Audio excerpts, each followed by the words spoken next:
many people speak about the slave Bible, right? But when I hear people explain the slave Bible, they explain it as if it's separate from the King James Bible. And I've heard you speak about the slave Bible. So can you explain your understanding of the slave Bible and its purpose? The slave Bible is a Bible of pacification. This Bible was created by the Greek, who had a slave society. It was adopted by the Romans, who had a slave society. And it was used by the Portuguese, the Spaniards, and the English. Now the English gave us the last version, the King James Version. King James, could you imagine? King James is kind of like Abraham. What a horrible person. King James killed all those wives of his. He was like, Abraham, had he wanted to kill his own son. Deranged people. And these deranged people have given us, one, the Abrahamic faith, and one, the King James Version. And in this Bible, you can Google it, how many times is the word slave mentioned in the Bible? What does religion, the freedom of your soul, where does slave fit into that? And if slave fits into that, that to me is already a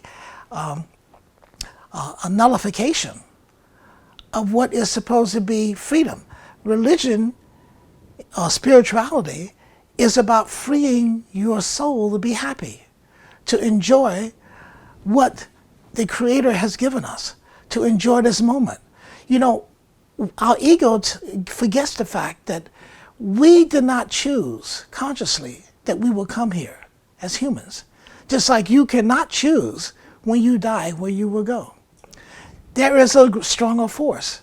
So the idea that somehow we can corrupt that force is, to me, unholy, is unreligious, is unspiritual. But embedded in all this stuff, and this is why it works, because you get a little bit of truth here, and you get a little corruption there. A little more truth here, a little corruption there. So then you start swallowing the corruption that's been woven in with the truth. And you get to a point that, you just, I'll just cherry pick it. I'm just not going to pay attention to it. But I'm going to stay in this faith. But, that's where faith becomes delusional. When we ignore the stop signs, when we ignore the red flags. So people say, well, if I give up faith, then how do I know I'm going to be okay when I die? See, that gets to the death insurance. You didn't know, you didn't have anything to do with you getting here. There's nothing you can do about where you're going to go to the next place.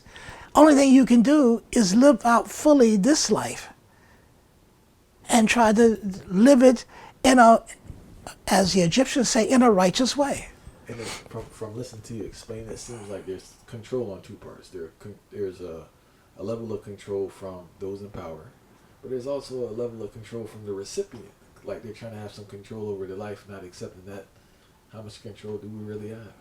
Well, that's true. But the other thing, too, is that we are afraid to take responsibility for ourselves. Each and every person, fundamentally. Like we're also afraid to be alone, fundamentally.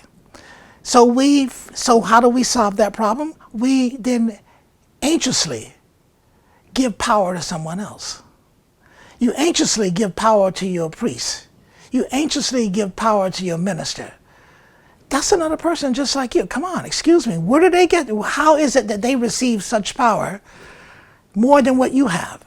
You have the same power if you just dig into it. And it's not about an issue of power. It's an issue of being and feeling it's okay. Like the African religion, there's no original sin. So the patriarch religion pulls you in and makes you think that there is original sin, and makes you think that you are unholy. And therefore you need them who are not holy, because they're just like you. So I don't want to, my thing is that just like I learned at Tuskegee how to broaden my view about how we all approach the Creator, I think of it as if you look at a circle and you put a pin in the middle, how many ways can you reach that pin? Unlimited. So when we do a pizza cut and cut off a slice, now you've cut yourself off from so much about nature, so much about life, so much about joy of the heart, joy of the mind. You accept, when you walk into that religious patriarch thing, you're walking into a prison. You say, okay, close the door, the world only exists here.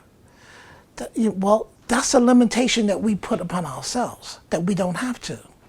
And listening to you talk in reference to the slave Bible, it seems why it's so important to have that concept of hell. Hell does not exist in African religion. Hell is a patriarch invention. Hell is meant to scare you. Hell is based on superstition. So you have to decide, do I want to live a superstitious life? I'm not saying that I'm not telling you to go out and curse out, Christians and stuff. I'm not saying that. Because, people have a right to feeling comfortable. What may be comfortable for you may not be comfortable for somebody else. And there's no reason to demean them for that or compare yourself to that, because that's ego. And if you look at the Egyptians, you don't get ego. Ego is trying to have control, and control is 100% of nothing. So if you can cleanse yourself of that, then you find there's no need to be critical of if someone believes something different than you, because you have that unlimited circle again. People can see life from many different parts, and all of it is legitimate, as long as it's you're not creating a war from it, But hey, to each his own. That's fine. But no, to each his own, I say, please learn the other parts that you right now feel you don't need to use. Because once you learn them, it may then put a lot of stuff that you do now in perspective. It may reinforce some things. It may make you question things. It may make you abandon things. But that is your right as a human to make decisions. That is just giving yourself power. But don't make those decisions out of ego. Don't make them out of, that I gotta, that no matter what, I gotta stay in this jail.